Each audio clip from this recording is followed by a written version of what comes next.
Bismillahirrahmanirrahim. Alhamdulillahi rabbil alamin. Wassalatu wassalamu ala ashrafil mursalin Sayyidina Muhammadin wa ala alihi wa sahbihi ajma'in, amma ba'du. Puji syukur kepada Allah atas semua nikmatnya. Salawat salam kepada Nabi Muhammad sallallahu alaihi wasallam. Semoga kita semua nanti mendapatkan syafaat darinya di hari qiyamah. Amin ya rabbal alamin. Yang sama-sama kita muliakan Pak RW, semoga panjang umur sehat selalu. Sama-sama kita muliakan Bapak Ketua DKM dan seluruh pengurus Masjid Al-Muhajirin. Semoga diberkahi oleh Allah SWT. Yang saya muliakan bapak-bapak, ibu-ibu yang hadir serta adik-adik yang hadir, semoga kita semua diberkahi oleh Allah SWT. Amin ya rabbal alamin. Hari ini kita sama-sama mengaji, sama-sama belajar, ya. Apalagi temanya silaturahmi dan memaafkan. Ini silaturahmi dan memaafkan, pelajaran seumur hidup setiap orang ini, Pak, ya. Karena nggak boleh kita putusin silaturahmi. Dari ilmu konvensional saja disebut dengan networking, kan? Kalau ada orang susah sambung dengan orang lain, maka repot rezekinya, repot hidupnya, banyak repotnya. Tapi bila ada orang pandai bersilaturahim, enak hidupnya. Kalau kita lihat-lihat nih hidup kita, aku sekarang 41 tahun umur aku, Pak. Prestasi sebut saja begitu ya. Misalnya akhirnya saya bisa ceramah di masjid ini misalnya. Ini berkah dari apa? Silaturahmi, silaturahmi, silaturahmi, silaturahmi. Banyak di antara kita pintu rezeki hidup kita dibuka oleh Allah Subhanahu wa taala melalui apa? Silaturahim. Nabi kita Muhammad sallallahu alaihi wasallam banyak sekali menyampaikan kepada para sahabat hadis-hadis tentang silaturahim. Dalam satu hadis Nabi bilang begini, Pak. Siapa yang ingin rezekinya ditambah oleh Allah, umurnya dipanjangkan oleh Allah, maka silaturahimlah. Nah, coba nih saya tanya dulu kita semua nih ya, jawab di hati masing-masing aja, Pak.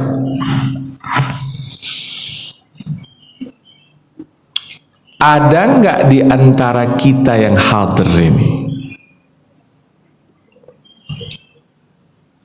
yang mengalami putus silaturahim bahkan dengan adik atau abang kandung sendiri?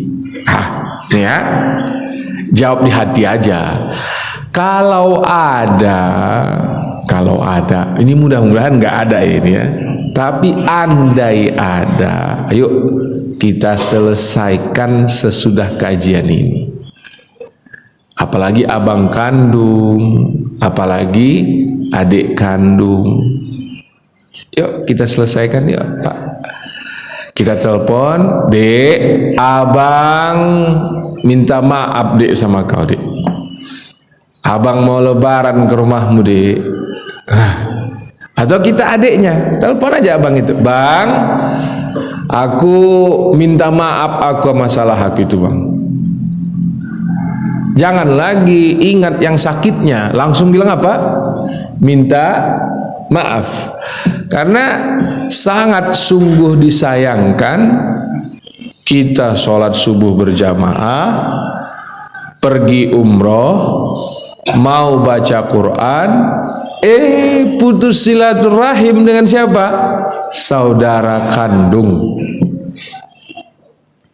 tetangga sebelah rumah. Nah ini problem silaturahim biasanya kan. Kalau enggak saudara kandung, tetangga sebelah rumah. Kadang-kadang siapa? Ipar. Nah siapa lagi Pak? Mertua. Bahkan aku pernah nemu ada orang udah enggak silaturahim sama ayah ibunya hanya gara-gara kesel masalah entah apa.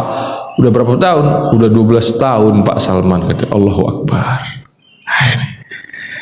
Nah kalau kayak gitu nanti susah nanti hidup. Dia jauh aku, banyak kok rezeki aku Salman, katanya. Itu lebih bahaya lagi itu. Udah mutusin silaturahmi, yang diputuskan orang terdekat, rezeki tetap datang. Wah itu repot itu Pak. Khawatirnya kita rezeki itu apa namanya? Istidraj. Sudah, jangan lagi lanjutkan putus silaturahim. Kecuali gini ya, sama mantan pacar dilarang silaturahim. Nah itu. Cuman kan orang nih banyak menghubungi balik mantan pacarnya. Itu mah nggak perlu kau silaturahmi. Ada orang nanya, aku boleh nggak Ustaz menghubungi mantan pacar dengan alasan silaturahim? Apa pula hubungan mantan pacar dengan silaturahim? Itu tidak ada. Gitu ya. Tapi kalau abang kita, adik kita, ayah kita, ibu kita, tetangga sebelah rumah kita, om dan tante kita, ini wajib kita silaturahimi. Kau bilang ada riwayat yang menyakitkan, sudah tanam jauh-jauh. Karena tidak perlu lagi itu. Kalau kita mertua, dalam konteks menyambung silaturahim, kita yang mulai, kita yang minta maaf, walaupun kita yang benar. Nah itu nanti Pak, guru saya dulu waktu saya belajar di Mekah bilang, bila ada orang menyambung silaturahmi, memulai dengan mohon maaf padahal dia tidak salah, nanti dia di surga tiba-tiba mendapat hadiah dari Allah yang di dalam catatan amalnya tidak ditemukan. Jadi ini hadiah. Kenapa? Catatan amalnya dia memaafkan, catatan amalnya dia ngambung silaturahim, catatan amalnya apa lagi? Sholat dan sebagainya. Tapi tiba-tiba dia dapat hadiah yang luar biasa dari Allah SWT. Kenapa? Karena dia mau minta maaf untuk nyambungin silaturahim, walau di hatinya dialah yang benar. Nah ini kan susah ini, apalagi orang Medan kayak aku. Allahu Akbar. Ada si orang Medan? Enggak ada, alhamdulillah. Orang Medan ini Pak minta maaf pantang itu, minta maaf itu. Kenapa? Jatuh harga diri kalau minta maaf. Itu ini kan egonya ini. Padahal tidak. Wa'fu huwa aqrabu littaqwa. Maafkanlah. Karena memaafkan adalah intisarinya takwa. Kita kemarin puasa sebulan penuh, la'allakum tattaqun, semoga bertakwa. Sesudah puasa lapar sebulan, tarawih sebulan, baca Quran sebulan, tahajud, qiyamul lail, i'tikaf kita di masjid, tak juga bisa memaafkan, maka mustahil takwa mampir di hati kita. Jadi tahajudnya ini itu nanti repot penghitungannya nanti. Nabi Muhammad SAW, kalau belajar dari Nabi nih Pak ya, dari siapa lagi kita belajar kan? Walau riwayat cerita ini sanadnya tidak sahih, saya bilang gitu duluan ini ya, tapi cerita ini terkenal sekali. Mungkin dulu waktu aku ngasih kajian di sini udah pernah aku ceritakan. Nabi itu bahkan diludahi pun memaafkan. Kan luar biasa itu Pak. Diludahi orang masih bisa memaafkan. Sekali, dua kali, tiga kali dia diludahi, dimaafkan. Sakit yang ludahi, Nabi jenguk yang ludahi ini, bawa lontong Medan nama kopi Mandailing. Kebayang nggak kau Pak itu? Yang cerita orang Medan. Kalau yang cerita orang Jogja bawa gudeg kan gitu, Pak.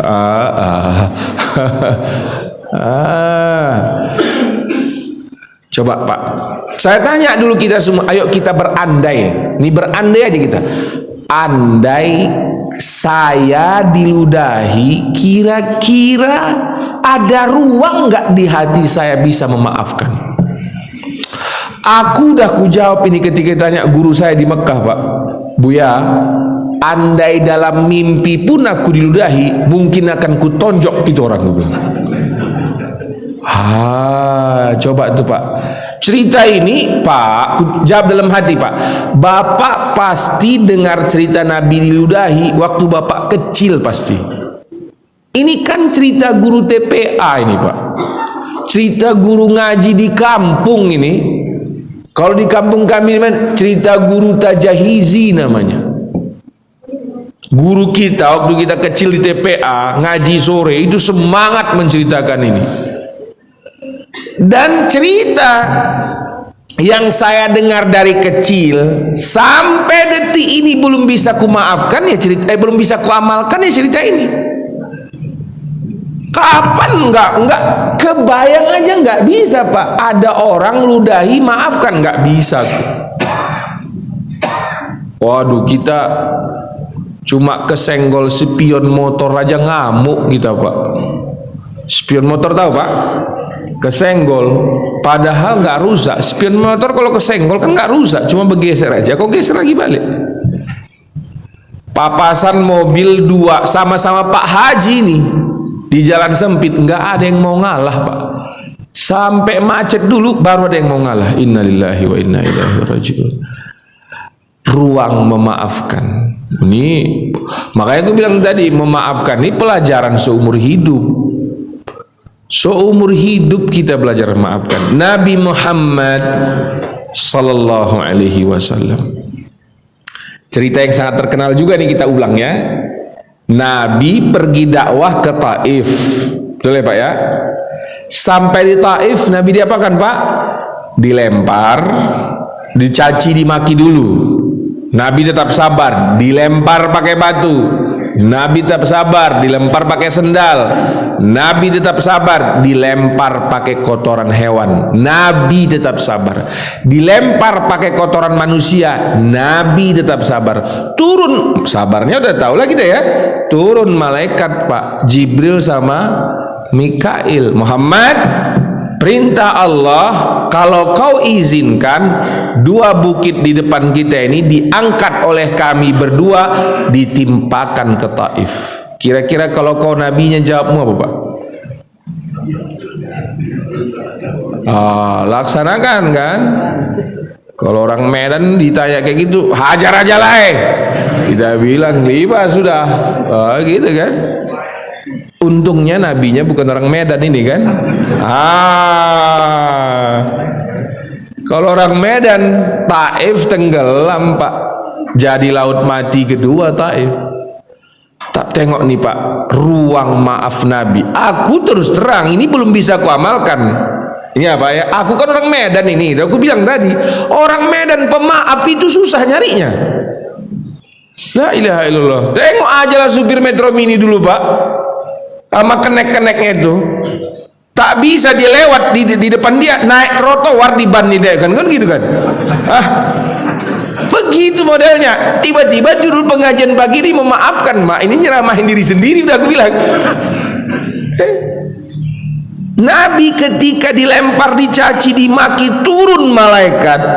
Muhammad, kalau kau izinkan, dua bukit ditimpakan ke Taif, biar kayak kampung Nabi Lut mereka ini. Keterlaluan mereka Muhammad, kata Jibril Pak. Nabi bilang apa Pak? Jangan Jibril, saya maafkan mereka Jibril. Mereka ini nggak mau karena mereka belum kenal saya. Aduh, ini susah Pak. Sebut aja Ustadz nih. Kita itu Pak ya, nih kalangan-kalangan Ustadz suka kali sekedar salah sambut aja panitia udah dongkol hatinya. Astagfirullahaladzim. Gue bilang, ini kita nih mau ceramah apa mau ngapain? Gue bilang, ya wajar orang salah. Tapi itu kalau kita duduk tuh udah jadi cerita. La haula wala quwwata illa billah. Ya kalau ustadznya kayak gini gimana umatnya, kan gitu ya.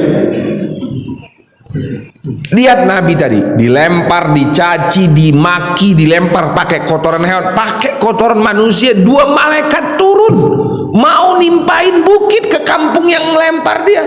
Dia bilang, jangan Muhammad, jangan Jibril, mereka belum kenal saya. Allahumma hdi qaumi fa innahum la ya'lamun. Ya Allah, berilah hidayah orang Taif ini, mereka kayak gini karena mereka belum kenal saya. Ya Allah. Allahu Akbar. Satu hari di Madinah, Nabi lagi nongkrong, ada orang Arab Badui datang ngencingi Masjid Nabawi. Masjid Al-Muhajir ini Pak, ada yang ngencingin. Siapa yang bisa nahan diri nggak ngamuk? Coba aku tanya dulu kau Pak. Ada orang Cina, mohon maaf bukan aku benci Cina, ada orang Cina non muslim, misal contoh ini, kita tidak boleh membenci siapapun ya, ini dakwahnya kita ini. Misal ngencingin masjid kita ini, kira-kira mampu nggak Bapak nggak marah Pak? Dah itu aja dulu. Udah nggak marah, memaafkannya, mampu nggak Pak kira-kira? Oh, aku aja jawab, aku nggak mampu aku. Habis itu. Lihat, Nabi Muhammad sallallahu alaihi wasallam, bukan Masjid Al-Muhajirin, Masjid Nabawi yang beribadah di dalamnya pahalanya berapa Pak? 1000 kali lipat. Kota suci kedua kita dalam umat Islam dikencingi orang di depan Nabi Muhammad sallallahu alaihi wasallam.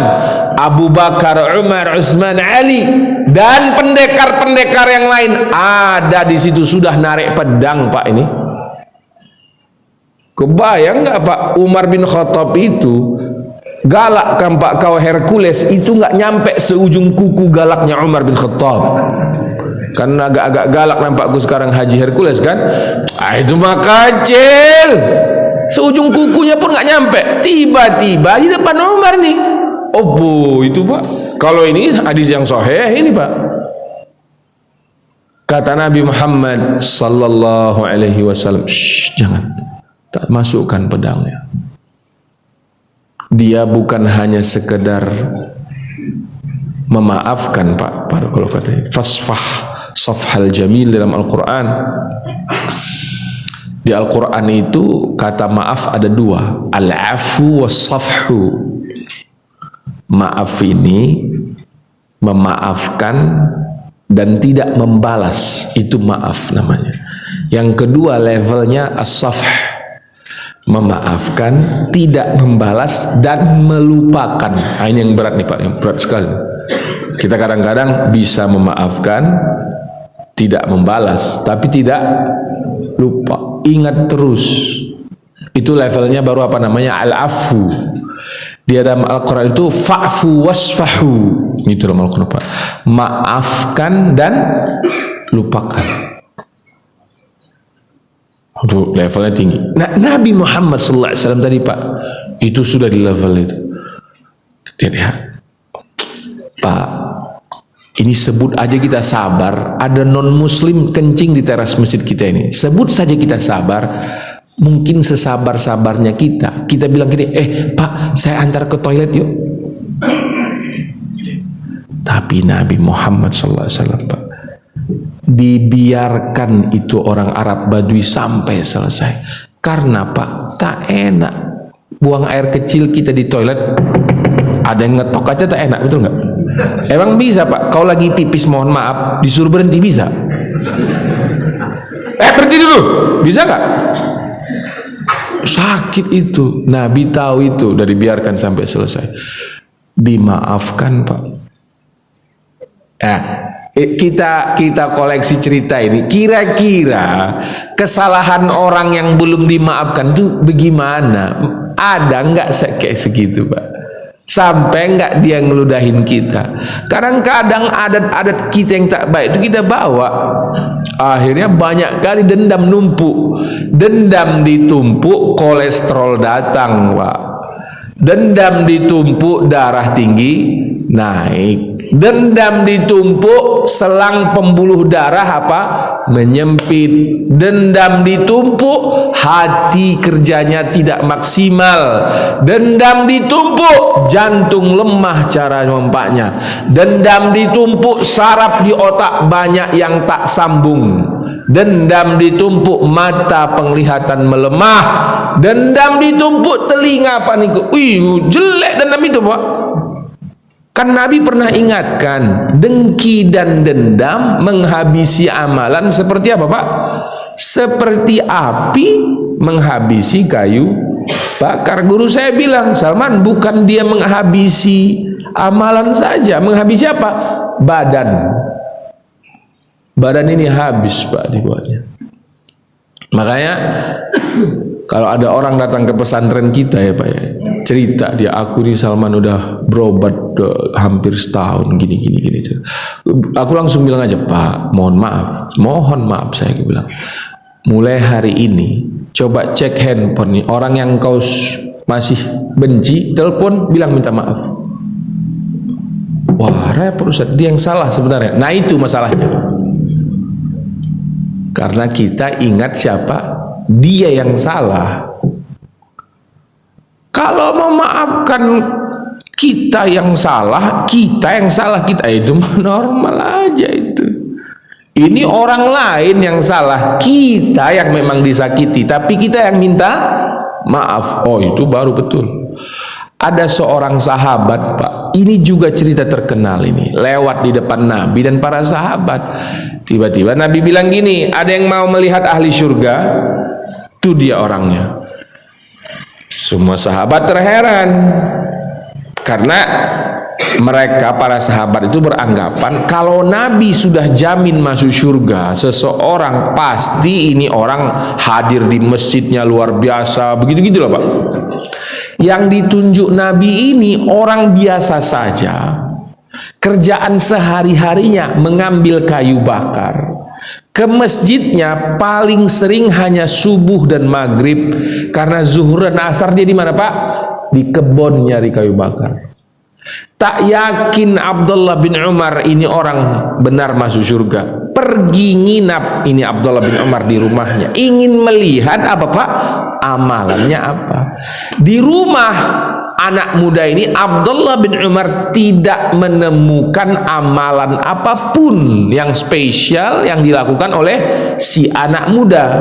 Lapor Abdullah bin Umar sesudah 3 hari nginap di situ kepada Nabi Muhammad sallallahu alaihi wasallam, ya Rasulullah, kayaknya kau salah orang, karena aku udah nginap di rumahnya 3 malam, nggak ada amalan yang spesial. Nabi bilang, coba kau tanya dia, pergi kau ke rumahnya, tanya dia.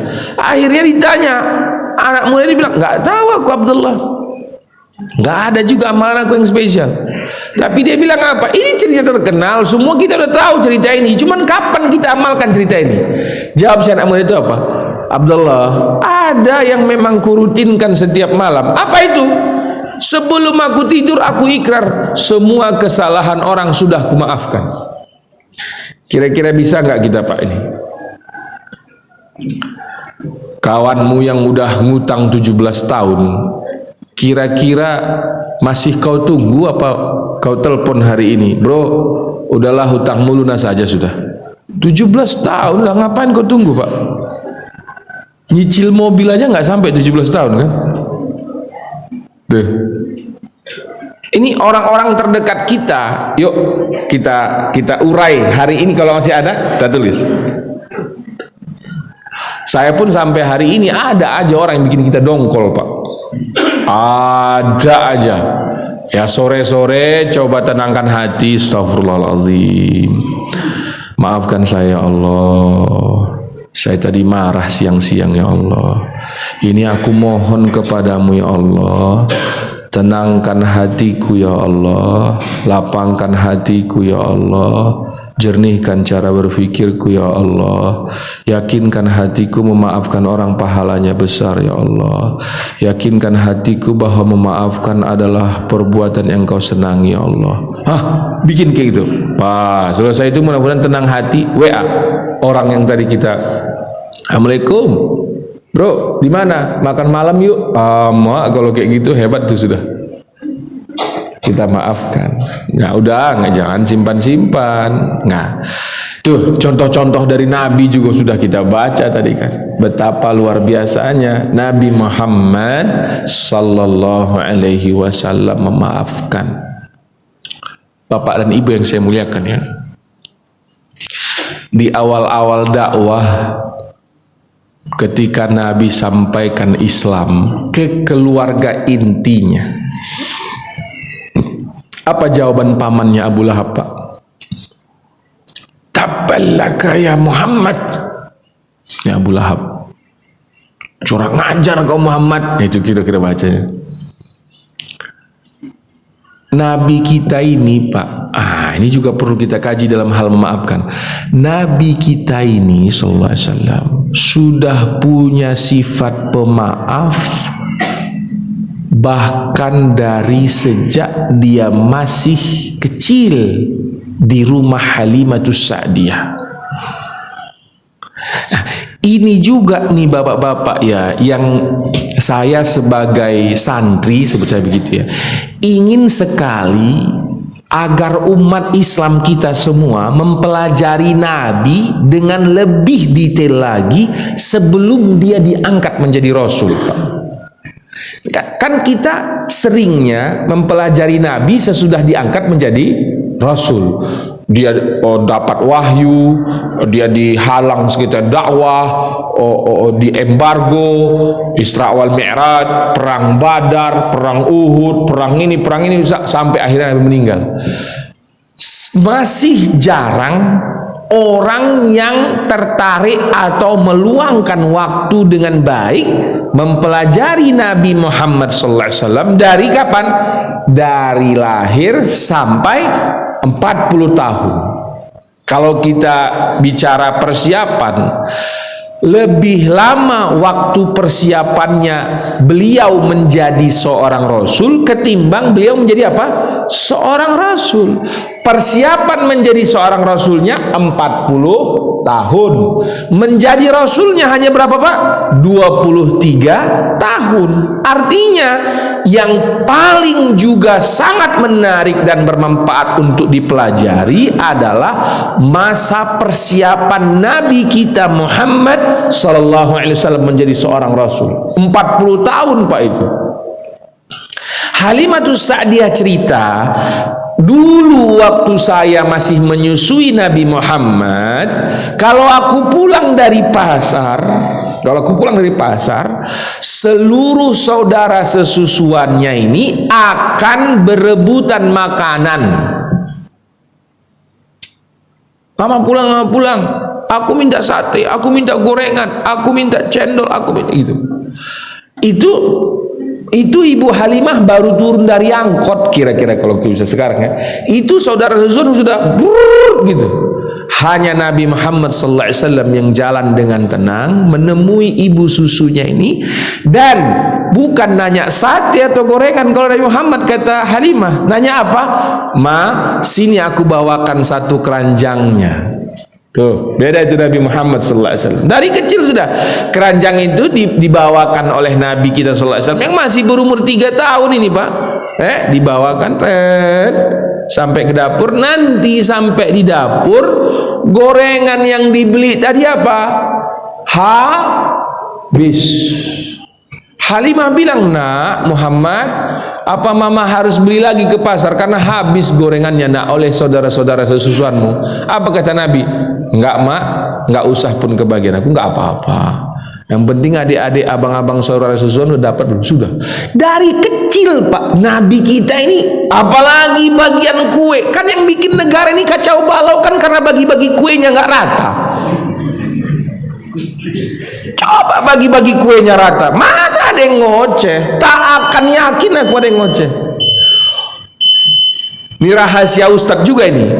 Ustadz kita itu beda pendapat bukan karena dalilnya yang lemah atau yang sahih, bukan, karena pendapatannya yang berbeda. Oh Pak, kalau sudah keterima di masjid-masjid yang basah, itu mempertahankannya Pak, sama aja kayak mempertahankan kursi DPR RI itu Pak. Lo lebih gede gajinya itu daripada DPR RI. Berapa sih gaji DPR RI? Kalau nggak korupsi ya, gitu. Kalau gaji, gedean gajinya, Ustadz yang dapat jadwal di mana tadi Pak? Masjid basah. Maka yang bikin berbeda pendapat itu bukan dalilnya, tapi apa? Hepeng doa mangna mengatur negaraon kalau kata orang Batak Pak, dan itu benar rupanya. Nah, Nabi Muhammad SAW dari kecil tidak masalah di hatinya kalau bagiannya lebih sedikit, bahkan kalau tidak kebagian. Coba dibayangkan, aku udah sering kubayangkan, ini nggak bisa kuamalkan nih Pak. Kira-kira Bapak bisa nggak ngamalin Pak?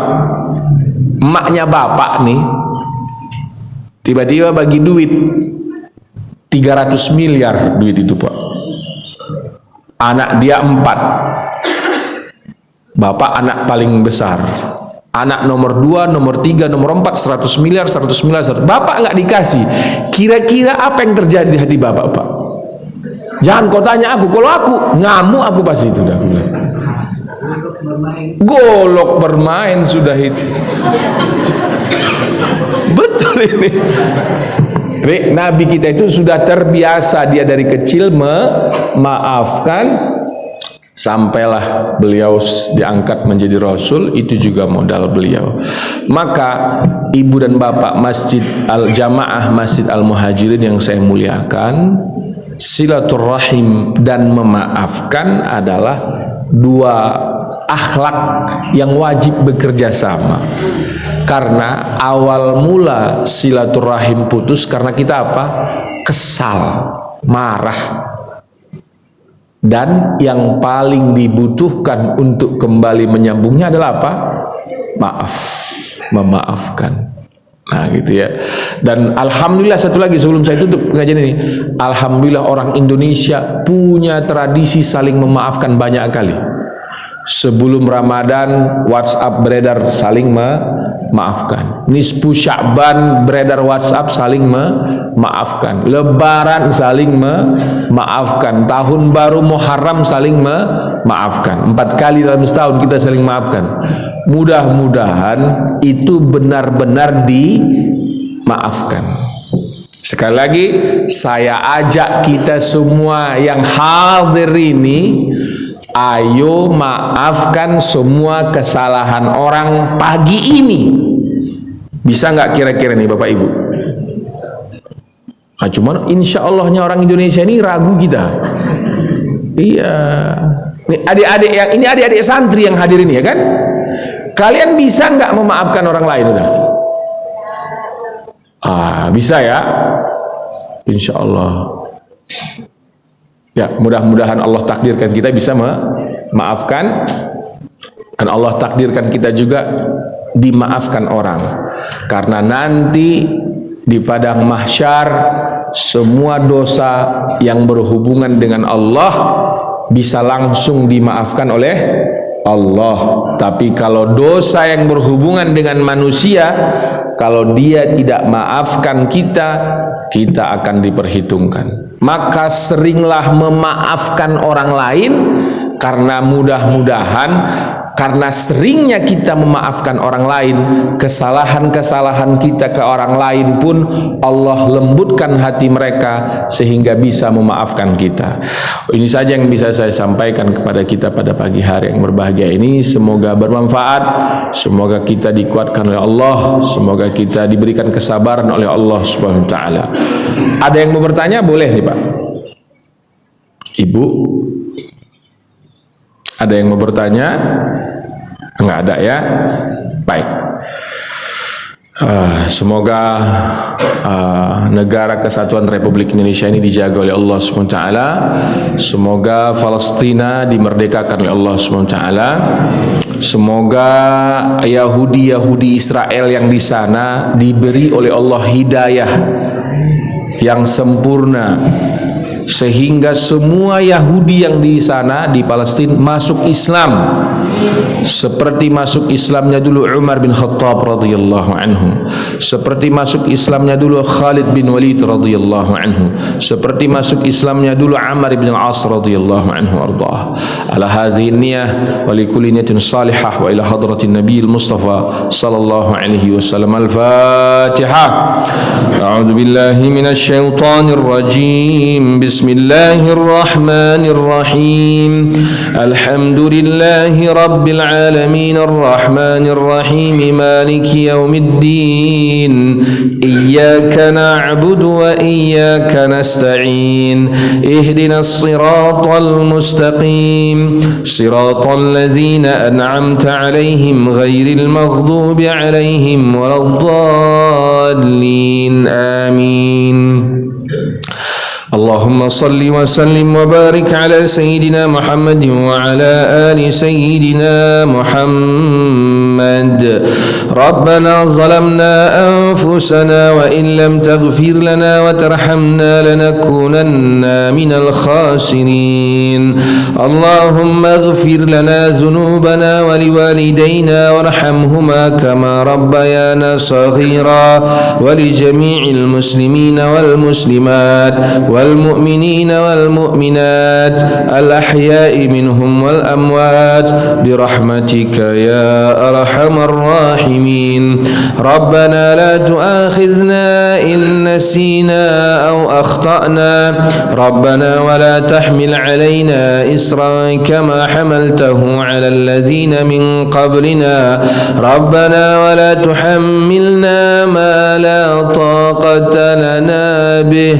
واعف عنا واغفر لنا وارحمنا أنت مولانا فانصرنا على القوم الكافرين. ربنا تقبل منا إنك أنت السميع العليم وتب علينا إنك أنت التواب الرحيم.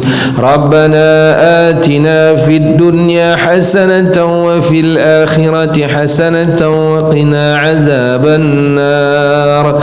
وصلى الله على سيدنا محمد وعلى آله وصحبه وبارك وسلم بفضلك. سبحان ربك رب العزة عما يصفون وسلام على المرسلين والحمد لله رب العالمين.